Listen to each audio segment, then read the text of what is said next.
Hello, everyone. I'm back today.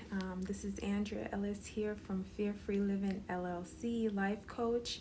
I help women overcome fear issues so they could be about their best life, so they could accomplish their goals and dreams, and so they could reach their full potential in life and be about God's business for their life. So, guys, I'm back today. Hope you're having a good week so far. Hope you're able to be productive and that you're pushing through. So, guys, I wanted to talk about today procrastination. That's a big thing that used to be a big issue in my life. And the procrastination I'm going to deal with is the ones that is really caused by anxiety. A lot of people procrastinate through anxiety. Some people procrastinate because it's something mundane, it's kind of boring, so they're just like, I'd rather do something else, so they don't do it. Other people procrastinate because they're perfectionists, and everything have to be exactly right, exactly perfect before they will attempt to do it, because a lot of times under that is the fear of failure. So a lot of procrastinators, they have the fear of failure. They're very critical of themselves, and everything has to be perfect before they attempt to it. And you also have those that procrastinate because they're like, I have time, I'll get to it. I have time, and then they never really get to it. But the ones I'm dealing with today is anxiety and fear is the reason behind their procrastination. And it brings a lot of stress. They end up a lot of times feeling a lot of guilt, and they become very disillusioned, very demotivated with those feelings also of the guilt and feeling ashamed and so on and so forth. So my title for today is your procrastination is costing you. It's costing you. And I'm speaking again to people that their procrastination is driven by fear and anxiety. So whatever they're supposed to be doing, there's a lot of fear, a lot of anxiety around it that brings a lot of stress, and they end up just avoiding it because they can't really push through that, and they end up not doing it and they feel bad. So I'm going to give you just a few tips to help with that. So the number one thing I would say is, I'm looking at my notes, so acknowledge why you're procrastinating. Acknowledge that you are procrastinating and the reason why. So, don't pretend, just be real with yourself that, I'm procrastinating. This is when I think about this thing, it brings up a lot of pleasant feelings like fear, anxiety, things like that. But it's something I should be doing, I need to be doing.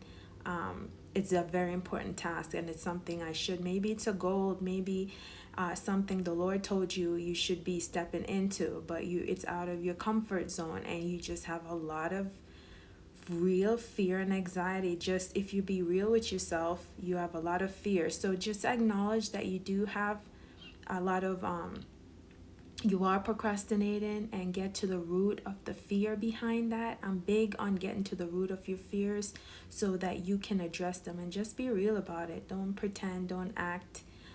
Just acknowledge it, and then face yourself with the truth and about why this thing is making you so afraid. Face the truth about that, and then work towards overcoming that.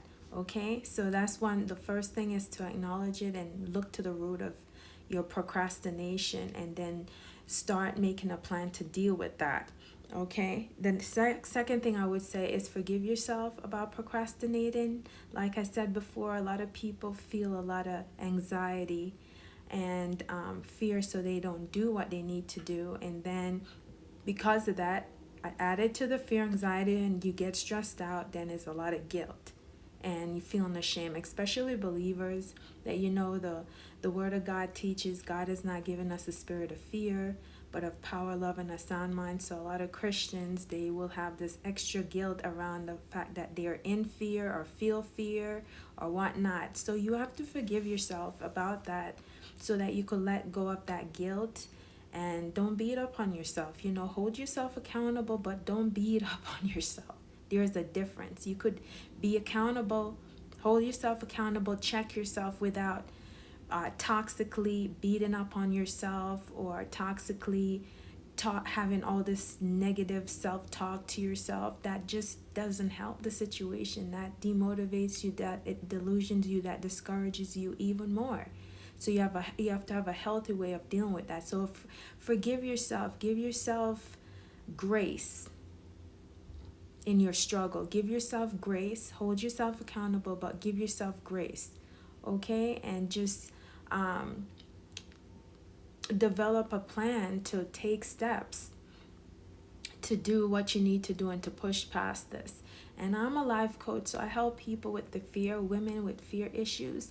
So if that's something you need help with, click the link in my bio. I also have a free resource. It's an audible and a downloadable version of affirmations every day, because whatever is before you and whatever you consistently keep hearing over and over again gets in you. Marketers knows that. You watch commercials, you see something over and over again. After a while, it gets in you. You start feeling you need to have it, and so on and so forth. Same things with affirmations, and I have that in my bio. So it's a free resource. Just put your name and email, and you could have access to that right away and speak that over your life. But if you need life coaching in this area, click the link in my bio and I could help you with that as well, because you do need help. A lot of people dealing with these things, they are not able to push through it on their own, and that's where someone like me can come in and help you. But these are a few tips that could help you as well. So the second thing was to forgive yourself, right? And give yourself grace. And so you could let go of the shame and guilt that comes around that, or feeling ashamed, because we are not perfect. You know what I mean? And if that's a real struggle for you, that you are legitly trying to overcome, you have to give yourself grace, because a lot of times, even before you overcome, even if you're working towards overcoming that thing and doing that thing, it's a process, and the feelings are still there, so you're trying to fight through those feelings. So it's a real situation. So you have to be patient with yourself, in your forgiveness and giving yourself grace. Okay, guys? So the next thing is to ask someone that you can depend on to hold you accountable. Don't try to hold yourself accountable. Don't trust yourself. If you are really struggling with this, don't trust yourself in this to hold yourself accountable. You probably are gonna need somebody outside of you until you could work up to where you can actually hold yourself accountable in a genuine way, where you actually will do that.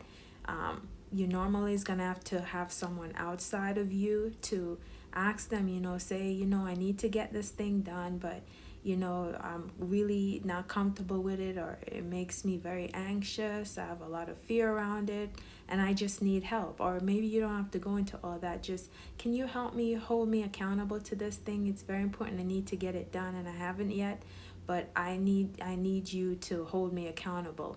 And then in the fourth thing, in them holding you accountable, you're going to set a time frame, and that's part of what you're going to hold you accountable to. Set a time frame that you're going to start doing the first thing towards this thing. And then you go from the first to the next. So whatever that is for you that you need to get done, write down your goal for the first thing to get done towards accomplishing this goal. And whatever that first thing is for you, and set a time frame. If it's something that you could do within like a week, start doing within like a week, and even accomplish it in a week. Like, set a time next week. Today's Thursday, set by next week Thursday, like within a week, I'm going to do this first thing towards it. And you tell that person that's holding you accountable that by this day I need to do that. So check up on me that I actually get this done. And now when they come to you and they say, did you do this thing or whatever, don't give them an attitude. Don't act like, leave me alone. So if you're going to ask someone to hold you accountable, please allow them to hold you accountable, and don't give them an attitude or whatever. I've experienced that, and You know, sometimes people, they tell you to hold them accountable and then they get an attitude or whatever when you're trying to actually do that. So don't do that. You know, they're trying to help you and you've asked them to help you. So if that's what you need to do, so set a time frame. Don't just leave it out in the air. Set a time frame and start working the first thing towards that. So you guys, I hope this helps the procrastinator, the anxiety procrastinator, the one that's procrastinating really from a fear perspective and anxiety perspective. I'm a life coach, like I said. I am your solution in this area of dealing with fear and overcoming your fears. I once was controlled by fear, and I'm not controlled by it anymore. And now an executor. I was more a procrastinator, but as I healed and as I've grown, I've more executed. No, I'm not perfect or anything, but I'm not what I used to be, and I can help you with that as well. So, yeah, you guys. So, again, I just want to remind you all for the free resource in my bio, 10 Power Affirmations to Break Fear Over Your Life. It's a downloadable and audio version, and you could release this and speak this over your life every single day. What you hear and what you see consistently gets in you, and it will change you. And also, if you want to work with me, just schedule a free consultation. So guys, until next Thursday, love you all.